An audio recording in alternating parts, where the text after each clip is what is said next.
NREG workers union തൊഴിലുറപ്പ് തകർക്കരുത് എന്ന മുദ്രാവാക്യവുമായി വടനപ്പള്ളി മാർച്ചും ധർണയും നടത്തി. NREG union area secretary KC Prasad ഉദ്ഘാടനം ചെയ്തു. സെക്രട്ടറി ഹേമലത പ്രതാപൻ അധ്യക്ഷയായി.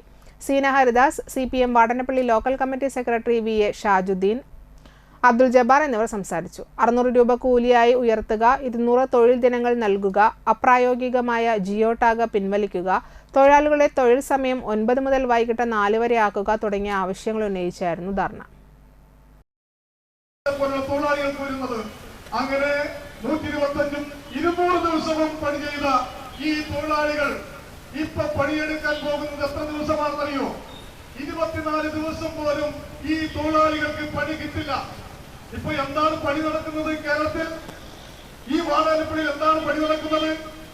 എത്രയേറെ ചാപ്പാടത്തോടും പള്ളിയാറത്തോടും മുട്ടുകായലും അതുപോലെ തന്നെ ഇടത്തോടുകളും ഒക്കെ പണി ചെയ്തിരുന്നു. നമുക്ക് തോട്ടിലിറങ്ങിയിട്ട് 10 നാളായി.